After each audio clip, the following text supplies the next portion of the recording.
ubona habura iki ngo bibeho cyane usanga abaraperi nyine bahanze muri rusange ni abantu bize ni abanyamashuri ni abasomyi b'ibitabo ikibazo kiriho nyine nuko abana bungu bashaka kujya gukora music banze no kwicara ku ntebe y'ishuri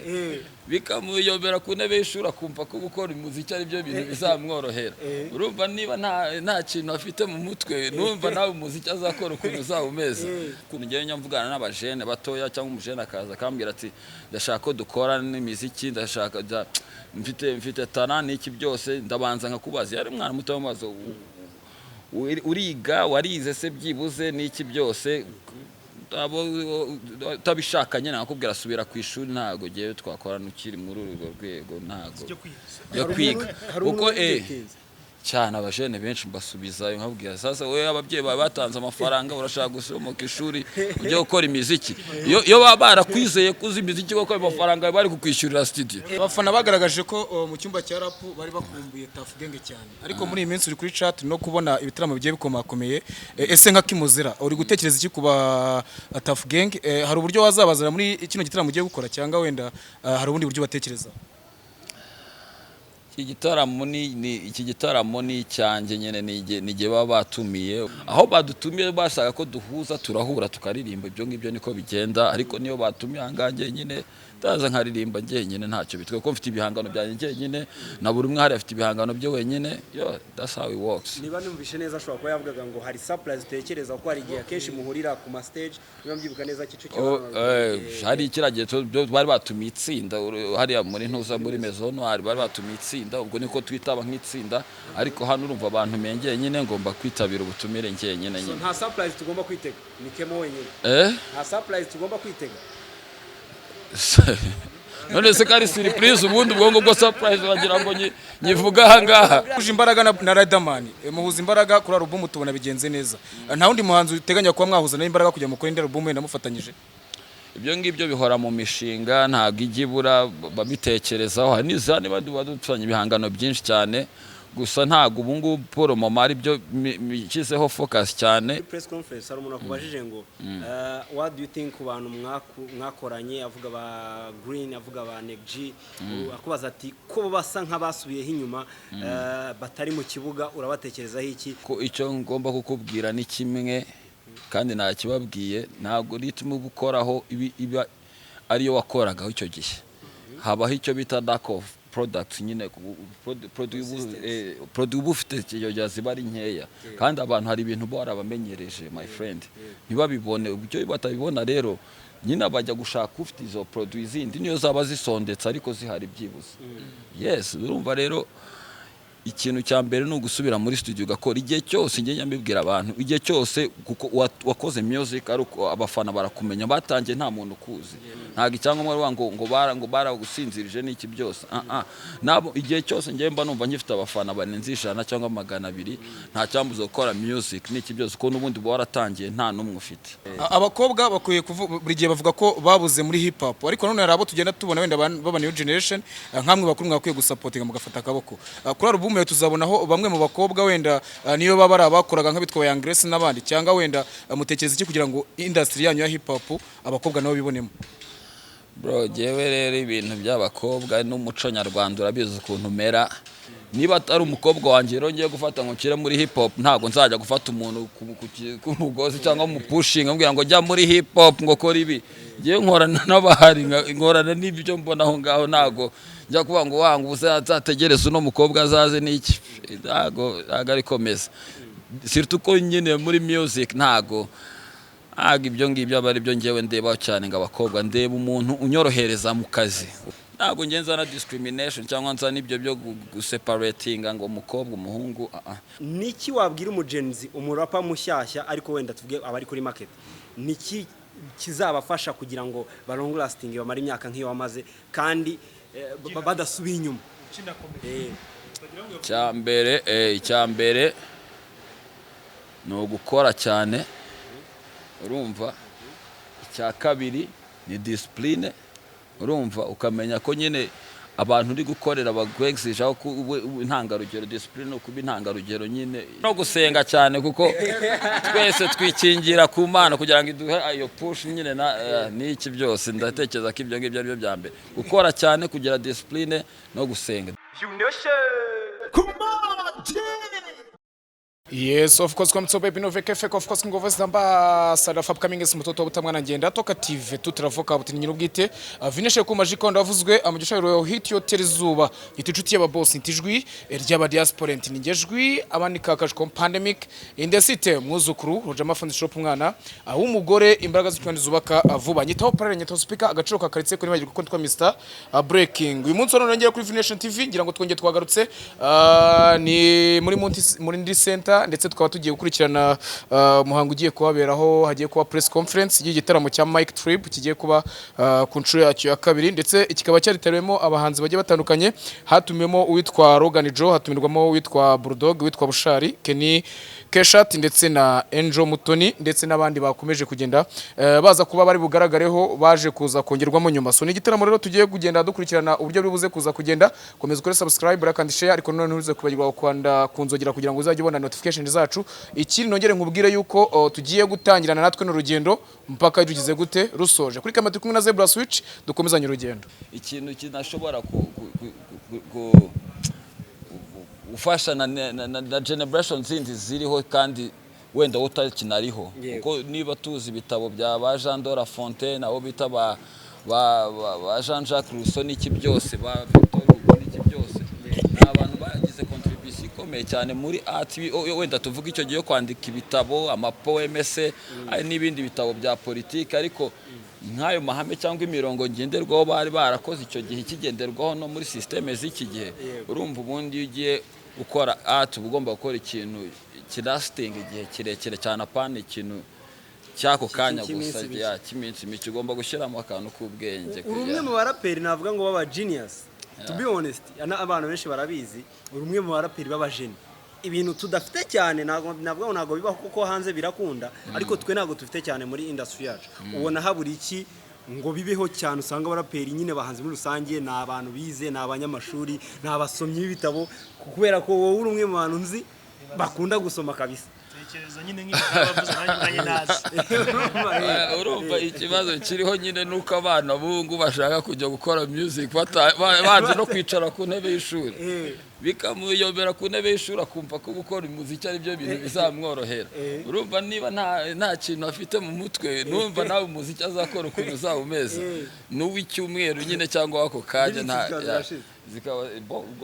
ugomba kwihugura umuntu wese uriya ubwonko bw'umuntu ni bugari cyane buriya rero kugira ngo ubwonko bukore cyane nuko nawe ubuha akazi akazi ni iki ugomba gusoma ugomba kwidokimanta ugomba kuko ntago kwiga kubuzima ntago birangira ahubwo ngo ubuzima ni ishuri nyine uhora wiga ugora wihugura so ibyo rero ni nk'icyo uraba agomba kugira inama n'abajene buriya ukuntu ngiye nyamvugana n'abajene batoya cyangwa umujene akaza akambwira ati ndashaka ko dukora n'imiziki ndashaka mfite tana n'iki byose ndabanza nkakubaza yari mwana muto w'amazo uriga warize se byibuze n'iki byose tabishaka nyine nakubwira subira ku ishuri ntago giye twakorana ukiri muri urwo rwego ntago yo kwiga uko cyane abajene benshi mbasubizayo nkabwira sasa wowe ababyeyi batanze amafaranga urashaka gusomoka ishuri ujye gukora imiziki yo barakwizeye kuzi imiziki kuko amafaranga bari kukwishyurira studio ariko niyo bayatanze mu ishuri genda ubanza urangiza ibyo ngibyo bayishyuriye nyine hanyuma numara kubirangiza ubone kubona umwanya wo kujya gukora iyo music nawe urakubwira ati of course wenda sinzi nawe byageze bikuba wenda ugafata nka Minerval ugahita ujyana muri studio yaba ari iyo nzira se umwimye kandi yari breakthrough ye buriya ndibyo nkubwira niba umubyeyi wawe aguhaye amafaranga ngo jya kwiga ukamubwira njyewe nzi kuririmba uzabanza umubaze niba kwemereye ko kujya kuririmba nabikwemera uzagenda ubikorega buriya igihe cyose ukibaye nko muri iyo situation cyangwa muri ubwo buzima uryama kwa so uryama kwa nyoko urya kawunga n'ibirayi byabo nibo bajyanama ba mbere nibo ba boss bawe hano kuri ubu butaka banze ukora ibyo bashaka ibindi bizaze nyuma ibyo byawe ni ushaka kubikora uzabikore ari uko ufite stay yawe ufite akavumbo kawe ari uri kwigenga aho hantu ariko igihe ukirimo urarya ibirayi by'abandi n'iki byose urara munsi y'urusengero rwa so na nyoko banemera amabwiriza yabo nibo bahagarariye Imana hano kuri ubu butaka nibo bari ba boss bawe wikipanga akazi ntabyo kwipanga akazi yego Kemo nubagisha inama bakabikwemera cyangwa bakayikwishyura iyo studio uzagenda ukora imiziki pe cyangwa ukore n'ibindi byose nese se arabajya gukina umupira wabo bakabajyana mu mashuri y'imipira ko babona akazi gubikina cyangwa n'iki byose wenda nabikunda bafite n'ubwo bushobozi bwo kuba bamwishyurira Kemo first of all una dripish umwe mu bantu bambara neza kabisa asante udeshapo kabisa wambaye neza asante ndebye Shanete nkoreho naribi cyo bitwaye Kemozera Kimongereka nkwibarize ngira ngo wenda nkino Shanete kubera iki bundi bitandukanye kubera iki utakoze imwe yanditseho Kemozera rirangiye kubera iki wahisemo kuzambara rebye nyine ubwo niyo design wayikoze gusa nkubwire ngo ikigere njya gukoresha commande yawe nuko mba nasabye ko babikoramo nshobora kwambara ka kimo konyine umunsi umwe cyangwa nkambara kazera konyine cyatwana tutamo twose nyine ni drip no kwipampa bimwe by'abarapero urabizi abafana bagaragaje ko mu cyumba cya rap bari bakumbuye Tuff Gang cyane ariko muri iyi minsi uri kuri chat no kubona ibitaramo bigiye bikomakomeye ese nka Kimozera uri gutekereza iki kuba Tuff Gang hari uburyo wazabazana muri kino gitaramo ugiye gukora cyangwa wenda hari ubundi buryo batekereza iki gitaramo ni cyanjye nyene nige baba batumiye ubwo niba nige batumiye n'injuza kimwe nuko nabandi bakora ibitaramo ku ruhande aho babatumiye bakagenda bagakora niko bimeze ntagerega jewe na Tuff Gang twakoze mariage ngo tugomba kurara mu cyumba kimwe tugomba kuba turi ahantu hamwe umuntu akora indirimbo ze undagakora indirimbo ze byashoboka tukagira iso duhuriraho aho badutumiye bashaka ko duhuza turahura tukaririmba ibyo ngibyo niko bigenda ariko niyo batumiye hangange nyine ndaza nkaririmba ngenyine ntacyo bitwe ko mfite ibihangano byanjye ngenyine na buri umwe hari afite ibihangano bye wenyine that's how it works niba numvishe neza ashobora kuba yavugaga ngo hari surprise utekereza ko hari igihe akenshi muhurira ku ma stage niba mbyibuka neza Kicukiro hari ikiragiye bari batumiye itsinda hariya muri ntuza muri Maison Noire bari batumiye itsinda ubwo niko twitaba nk'itsinda ariko hano urumva abantu mengeye nyine ngomba kwitabira ubutumire ngenyine nyine nta surprise tugomba kwitega ni Kemo wenyine nta surprise tugomba kwitega none se kari surprise ubundi ubwongo bwo surprise bagira ngo nyivuga aha ngaha wahuje imbaraga na Riderman muhuza imbaraga kuri album tubona bigenze neza nta wundi muhanzi uteganya kuba mwahuza n'imbaraga kujya mukora indi album wenda mufatanyije ibyo ngibyo bihora mu mishinga ntabwo igibura babitekerezaho hari n'izandi badutanye ibihangano byinshi cyane gusa ntabwo ubu ngubu Paul Mama ari byo mikizeho focus cyane ubu ngubu nari nashyize focus cyane gukora album yanjye nkaba nayirangiza kandi iriho collaborations zitandukanye z'abandi bahanzi batandukanye iyo niyo main focus yanjye Paul Mama ubwo wenda nimbona ibyo ngibyo birangiye natekereza no kuzakongera gukorana nyine n'abandi nabyo byashoboka n'iki byose ugize neza gukomeza kwa album ko jewe buri munsi duhenda kubaza nibigeze ariko ukambwira uti umushake wawe abafatanye ko gabaze bashyiremo ifungo wenda ninajya ku isoko nanjye igira ikintu nisigira ibyo biganiro so byaratangiye gushaka abantu wenda bazagufasha kwishyira hanze mu nzira tunabigeze kure cyane rwose barabonetse kabisa ni album iri indirimbo zingahe urateganya ibiganiro bavuga twenda umeze nk'atatu abantu bayibona album iriho indirimbo nyinshi zitari no munsi byibuze ya 20 ariko hari ukuntu ushobora gusohora iza mbere ukongera ukabaha iyo bita deluxe version ndi noneho irambutse yose yuzuye ariko zirasohoka uko bimeze kose ndagenda ndisohora ibice numva n'ukuntu wasohora indirimbo 20 nk'icyarimwe zigashya ntabwo zose zagera ntabwo zagera attention ya public cyarimwe ugomba gushaka strategy nziza yo kuzisohora muri ubwo buryo nyene kugira ngo zose zibashe kumvikana cyangwa byibuze nyinshi zimenyekana kuko indirimbo 20 zose ntabwo wazisohora ngo ziteze izina rya album ndacyari banga izina rya album nayo nararivuze ko ari meshi 15 wagendeye kuri bari abo muri prime yawe cyangwa na generation nk'uko nyine twari tukubona ushyikira abantu basura amaraso mashya bavugutereka nabo wenda maze gukora album Aja kubigira ibanga ry'akazi ariko n'imvange ya bose abakera harabona ashyizeho hari n'ab'iki gihe nabo bariho baravanze. Kemo, ubwo twari turi muri press conference hari umuntu akubajije ngo what do you think ku bantu mwakoranye avuga ba Green avuga ba NEG akubaza ati ko basa nk'abasubiyeho inyuma batari mu kibuga urabatekerezaho iki?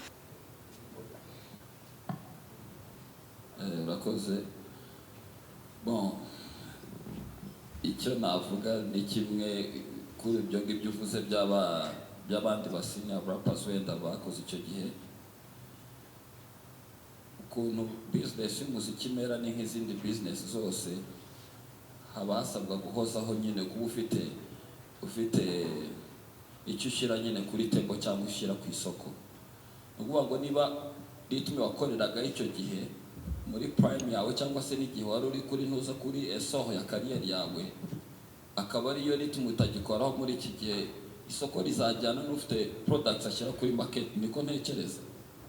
Ntabwo bazakomeza barindire cyangwa bagendere mu bintu bacuruje imyaka 10-15 ishize kandi hari abandi bafite products ziri zigomba kuza ku isoko. Niko business mera,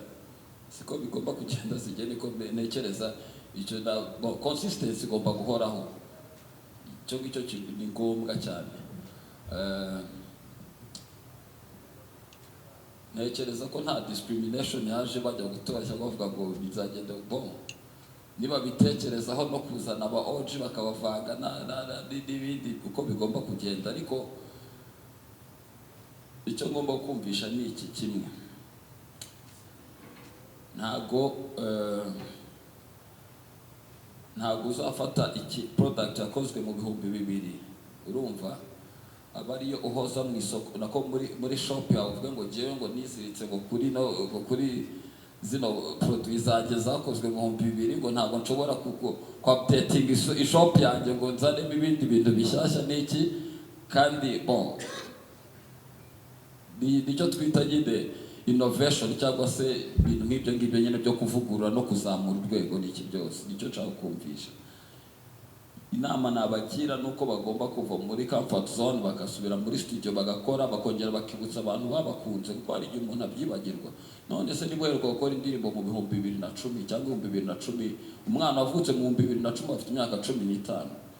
imiziki igezweho ku isoko iki gihe ntabwo azibuka kujya kure. Urabibona tujya tubona ahantu henshi umwana ufite iyo myaka 20 uramubwira Tupac kubera atazi ibintu bya Tupac, ubwira Tupac ntabwo muza, ntabwo azamenya Doje ni Tupac yari afite nyine nibatamwa updating aho bimubwira ibintu nk'ibyo ngibyo. So agomba gusubira muri studio niba abashaka kubikora nk'akazi. Uwo muhanzi wakoze icyo gihe agomba gusubira muri studio akaririmba. Uravuga ngo nibasubire muri studio bakore kubera ko no kugira ngo bagaragare bari bakoze. Ntago urahura nabo bakakubwira bati bagakomplaininga bavuga ko bakora ahubwo abantu bakabima amaso. Bon, nago ndahura nabo ngo tuganire kuri ibyo ngibyo, ariko icyo ngomba kukubwira ni kimwe kandi nakibabwiye. Ntago ritme ubukoraho iba ariyo wakoragaho icyo gihe. Habaho icyo bita lack of products nyine product ufite cyo ziba ari nkeya kandi abantu hari ibintu barabamenyereje my friend ntibabibone. Ubyo batabibona rero nyina bajya gushaka ufite izo produits zindi niyo zaba zisondetse ariko zihari byibuze. Yes, urumva rero ikintu cya mbere ni ugusubira muri studio ugakora. Igihe cyose njye nyambibwira abantu, igihe cyose kuko wakoze music aruko abafana barakumenya batangiye nta muntu kuzi. Ubona 10 ubona 20 ubona 30 igihumbi n'iki byose bikaba ibihumbi byinshi. Kandi nicyo gihe baba ubuki bafite nabo baba bajya ahubwo barabasinzirije wowe. Icyo nkubwira niki nabo ngabo bajya hari ongera ubatangiriro bahereho urongera uzamuke n'iki byose. Kuko cyangombwa nuko wowe ikiri ikintu ku isoko. Ntago icyangombwa ngo baragusinzirije n'iki byose.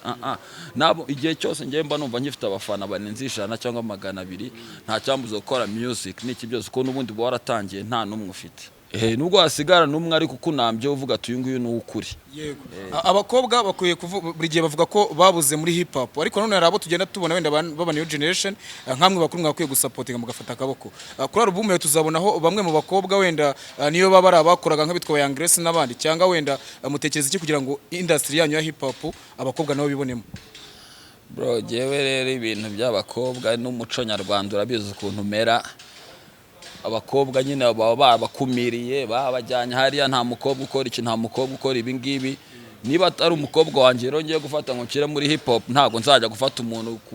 ku mugozi cyangwa mu pushing ambwira ngo jya muri hip hop ngo kora ibi. Ngiye nkorana n'abahari, nkorana n'ibyo mbona aho ngaho, ntabwo njya kuvuga ngo wanga uzategereza uno mukobwa azaze n'iki. Ntabwo ari komeza, surtout ko nyine muri music ntabwo ibyo ngibyo aba ari byo ngewe ndeba cyane ngo abakobwa, ndeba umuntu unyorohereza mu kazi. Urumva, niba nshobora guhamagara umukobwa se wenda ntaboneke saa sita z'ijoro kubera ko bavuga ati gusa agiye hehe iki n'iki, ushobora gusanga afite umugabo, ushobora gusanga iki, ntabwo wampamagara izo saha. Ariko nimpamagara umujene w'umuniga hariya nkavuga ati duhure muri studio agakanya, akavuga ati ndi tayari, ndahari cyane, akabaza akahagera mugakora indirimbo nziza. Ntabwo ngenza na discrimination cyangwa nza n'ibyo byo guseparatinga ngo umukobwa umuhungu. Ngiye icyo manshaka no gukora imiziki myiza, nzi ko inyandiko zanjye zikora, nzabo zigenewe n'iki byose. Iyo nzibaje kuzihuza n'undi muntu nyine numva dushobora gukorana bikagenda neza, that's it. Ni icyo ngicyo ngenderaho. Kemo, dusa n'abagana kuno ku musozo yego nayibonye. Wowe hari lyrics nyamwe no kwifashisha inyandiko zawe, uravuga ngo kuba umusiniya ntibikubuza guhereza mu junior. Niki wabwira umugenzi umurapa mushyashya ariko wenda tuvuge abari kuri market, niki kizabafasha kugira ngo long lasting bamara imyaka nk'iyo wamaze kandi badasubiye inyuma? Icyambere no gukora cyane, urumva. Icya kabiri ni discipline, urumva, ukamenya ko nyine abantu uri gukorera bagwegisha ko intangarugero, discipline no kuba intangarugero nyine. Cya gatatu se nakiti iki, studio birimo gukora cyane no gusenga cyane, kuko twese twikingira ku Mana kugira ngo iduhe ayo push nyine n'iki byose. Ndatekereza ko ibyo ngibyo ari byo bya mbere, gukora cyane, kugira discipline no gusenga. Discipline ubwijyana n'ibintu byinshi, discipline bisaba kwiyitaho, kumenya nyine uko